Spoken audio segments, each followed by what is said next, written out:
outcome of this operation. And what happened in this operation? Terrorists that were allowed to run wild by the Biden administration were killed because of the direction and the determination of this president and his team.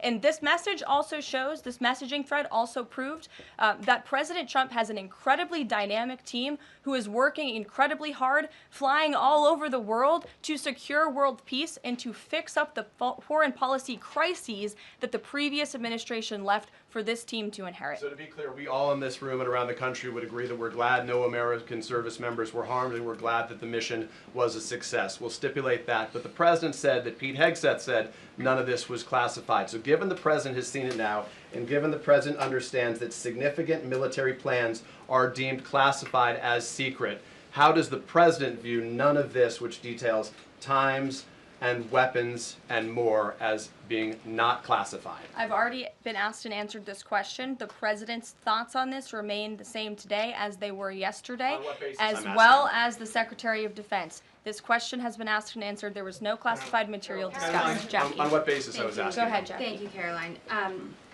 So why aren't launch times on a mission strike classified? Again, I would defer you to the Secretary of Defense's statement he put out this morning. There were various reasons he listed, things that were not included in that messaging thread that were not classified. And again, going back to the American public, do you trust the Secretary of Defense, who was nominated for this role, voted by the United States Senate into this role, who has served in combat, honorably served our nation in uniform? Or do you trust Jeffrey Goldberg, who is a registered Democrat and an anti-Trump sensationalist reporter? This president and this national security team are putting our national security and the American people first. We are restoring American strength around the world, and the results of this operation speak for themselves. Putting aside Jeffrey Goldberg, though, just for for American service members who are going to have to carry out these missions in the future, what I guess the message that's coming from the response to all this that we're hearing is that nothing sensitive happened, and I guess the logical conclusion of that is that if these messages had gone out publicly prior to the launch, that wouldn't have been a risk to service members. I don't know that they're comfortable with that. So can you explain, had these messages been published, would the plans have moved forward? Would the launch have still taken off? What I can tell you is that the president, as the commander-in-chief of our United States Armed Forces, and Secretary Pete Hegseth, who is an incredible man and a warfighter himself, take the lives of our American service members with the utmost responsibility, and they would never do anything intentionally to put their lives at risk. And again, they are working hard on that every single day, and we are protecting our service members while also restoring peace throughout this globe. It's something the previous administration has not done. And I would just add one more point. We are not going to be lectured about national security and American troops by Democrats and the mainstream media who turned the other cheek when the Biden administration, because of their incompetence, left 13 service members dead in Afghanistan, and not a single person in the previous administration was held accountable for that botched withdrawal. Joe Biden said, in fact, it was a great operation. That is despicable. It's unacceptable to this president and this Secretary of Defense. The National Security Advisor has taken responsibility for this inadvertent number being added to the messaging thread. But above all, we take the lives of our troops, safety, security, prosperity around the globe with the utmost seriousness. Goldberg's intentions, do you believe Jennifer, that he go would ahead. release that to embarrass the administration ahead of the worldwide threats? Jennifer, go ahead. Given what you've said about the president's trust in his national security team, can you say definitively that no one will lose their jobs? No one will lose their job at all because of this signal situation? What I can say definitively is what I just spoke to the president about, and he continues to have confidence in his national security team. Caroline, please. One more, can I ask one more, Karen? On the targets in Yemen on March 15th, can you say were 100% of the targets that were planned for March 15th, were they all destroyed? Because that would be an indication if some of them were moved or they were not all hit, that maybe perhaps some of the enemies were able to get some of the information in that signals chain. What I can say about the operation is what the Department of Defense has put out there. I would refer to them for any further operational details. But there have been more than 100 strikes conducted against Houthi targets, and they have hit key Houthi leaders, air defense systems, command and control nodes, headquarters, weapons manufacturing and storage facilities, and these operations will continue until the freedom of navigation in our seas is restored and U.S. shipping can safely transmit without the fear of attack. And again, we believe that this has been a very successful operation thus far, and it will continue until this administration feels it no longer has to, and these terrorists have been taken out, which again is something the previous administration should have done, but they didn't, and now we've inherited this crisis. Stephen. Thank you, Caroline. I'd like to clarify something about the investigation and also ask about some conservative commentary. On the investigation, Mike Waltz said last night that he had spoken to Elon Musk about figuring out how Jeffrey Goldberg's number got in his phone. You mentioned the NSC and the White House counsel's office investigating. Can you just clarify who is investigating, who's leading that, and also Dave Portnoy, who endorsed President Trump, said today that he thinks that Mike Waltz should leave. Could you respond to that? Sure. Great respect for Dave Portnoy, but I just answered that previous question from Jennifer. As for your original question about who's looking into the messaging thread, the National Security Council, the White House counsel's office, and also, yes, Elon Musk's team. Elon Musk has offered to put his technical experts on this to figure out how this number was inadvertently added to the chat. Again, to take responsibility and ensure this can never happen again.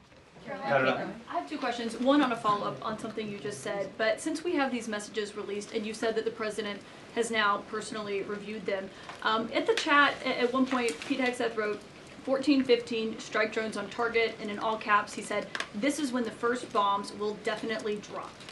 Does the president feel that he was misled by his national security advisors, whoever it was that told him there was no classified information in there, now that he's seen these messages? I've now been asked and answered this question 3 times by the both of you, and I've given you my answer. The president feels the same today as he did yesterday. Okay. Philip. And on my follow-up on what you had just No, said. go ahead, Philip. I have a Caitlin, I'm not taking your follow-up. The Vice Philip, President I have a follow-up on something you expressed just said, though, Caroline. That's Caitlin, regarding I'm not Jeffrey taking Goldberg. your follow-up. Philip, go ahead. I have called Thank on you. The Vice President seemed to express some frustration that Europe wasn't doing more to police waterways in their backyard, noting in that signal thread that 40% of European trade goes through the Suez Canal.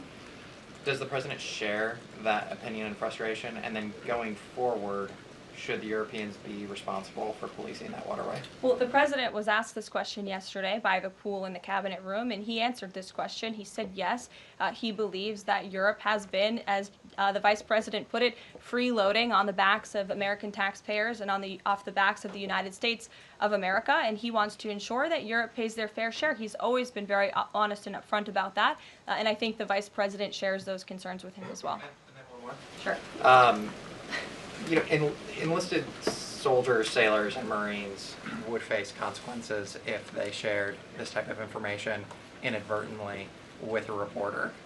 Can you tell us more why the president is so willing to give Mike Waltz a mulligan here? Again, I have now been asked and answered this same question using different language multiple times. If anybody has another question, there's a lot of different things going on in the world.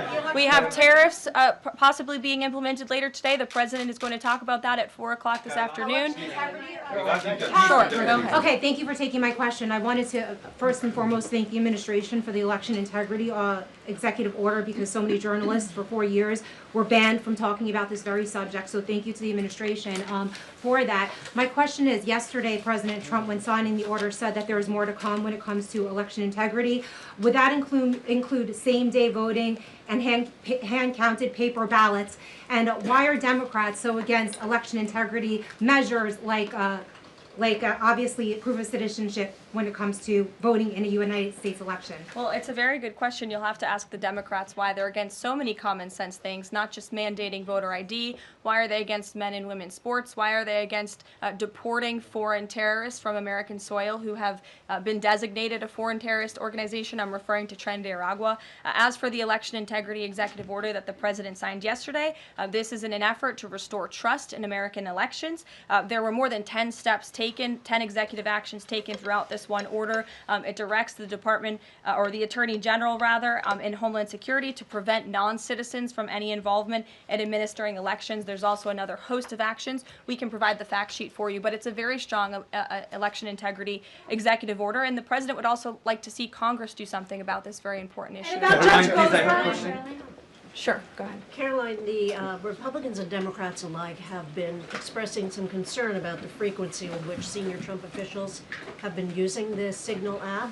has there been discussion, or will there be a review about how often they use Signal, and if you could explain to us how they might be considering other applications to get away from something like this happening again? Sure. Well, again, first of all, Signal has been an approved app for government use. It's an encrypted app, and as I said, it's the most safe and efficient way of communicating, especially when people can't be in a skiff or inside a room physically together. I think, as the president said yesterday, he wishes that everybody could be in the room, and it's our goal to ensure that everybody can be. But again, no classified information was discussed in this chat, and any time classified information is discussed amongst high-level officials across this administration, secure lines of communication are used, including, by the way, our special envoy, Steve Witkoff, who I understand the Wall Street Journal erroneously reported that he was on this Signal chat on a personal device while in Moscow. That is absolutely false.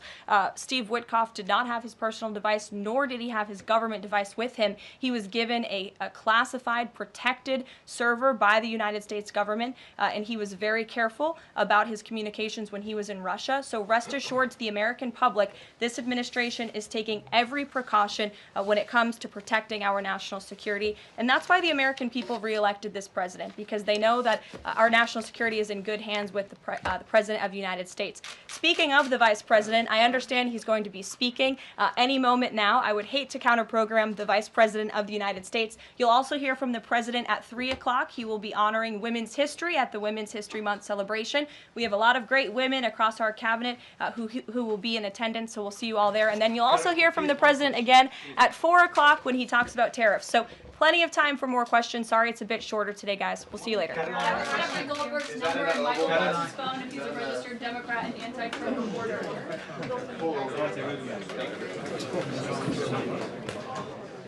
She always starts on that side because of the new issue.